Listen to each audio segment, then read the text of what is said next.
And now with me is Martin, who is the director of the EtherCAT technology group. And I have to ask you one question, because I understand the benefits of EtherCAT. I understand the technological highlights, but why does this really matter? Well, the importance of the bus technology is often underrated. Most people think that the controller is the core of the control architecture, but in fact it's the bus that determines if you can make use of that controller performance or not.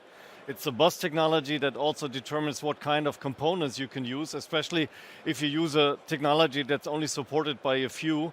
You end up with overpriced components because there's a small selection.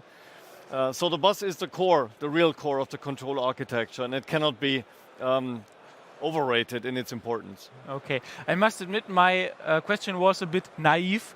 So I know some benefits because in the Xplanar product we are clothing the control loop in 250 microseconds in the PC. So no need for decentral logic there. That's a huge benefit price-wise, programming-wise, and also in terms of deploying of new features. Yeah. So that's a wonderful advantage and something which only very few systems can do. But I know it's good for motion control, but which other use cases are particularly suitable for EtherCAT? Well, we started, EtherCAT was known for its performance, so anything with closed loop control over the bus was the early adopters of EtherCAT at a time when the chips were still fairly expensive because we only had an FPGA implementation at a pretty expensive device back then. Meanwhile, we have such a large variety of EtherCAT chips available from a lot of different vendors, so prices have dropped dramatically. We are now undercutting field bus cost levels as far as the interface is concerned, and that makes EtherCAT suitable for basically anything, not just motion, not just high-end, but also I/Os, sensors, anything, and a lot of people just benefit from EtherCAT because of its simplicity. They don't care about performance, but they like the low cost, they like the simplicity, the ease of use, and the diagnostic capabilities. Yeah, the best way to do Ethernet-based communication, sometimes people say about it, because it comes so natural and so logic. So I heard a couple of people say this already. But I understand that many people see the arguments which you said. So the ETG, the EtherCAT technology group, which promotes EtherCAT throughout the entire world, has now more than 7,000 members, the largest field bus user organization for Ethernet-based field buses in the world. If I would like to decide for a new technology, what is the benefit of coming into such a big club of users? Well, the size of the community matters.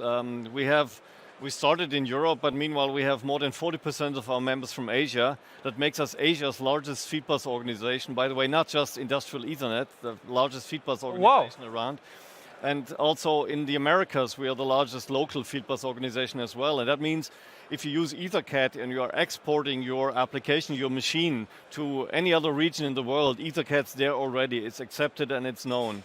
And it also means, because we have such a large community, that you're not tied into a single source ecosystem. Yeah. You benefit from low costs, from competitive prices, and also from competitive features, because nobody can get away with an overpriced and under-featured product in the EtherCAT world.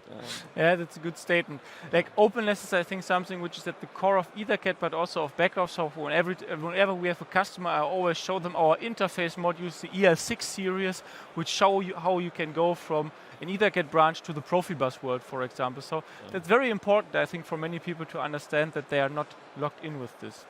Yeah. Wonderful arguments. We had the technical discussion with Hans and Johannes yesterday, but Martin, for 20 years, or for almost 20 years, you have been part of the EtherCAT technology group. You founded it, you are leading it, and sometimes I guess you are in customer discussions or in discussions with potential EtherCAT users, and then I think there are some doubters in the world. Could you ever convince somebody who had very strong doubts about EtherCAT on the technology? Well, the most challenging discussions are, of course, with those that are defending their own homegrown system. Okay. If you have to call the baby ugly, so to speak. And typically that becomes a very emotional discussion and sometimes really difficult. But occasionally it happens that even someone who invented his own system and therefore knows the feed bus technology very well admits that EtherCAT is better and is excited about the technology. And I have a great respect for those who can take that step. And these are the nicest moments when you can convince somebody who really knows what he's talking about, and he drops his own development and moves over to EtherCAT. I think this happened a couple of times. Yeah. So if you still have some questions, any kind of things which you would like to know about EtherCAT, how it's looking at the moment, how it's maybe, how the future of the system, of the protocol will look like, then Martin is available for you and for all kinds of discussions.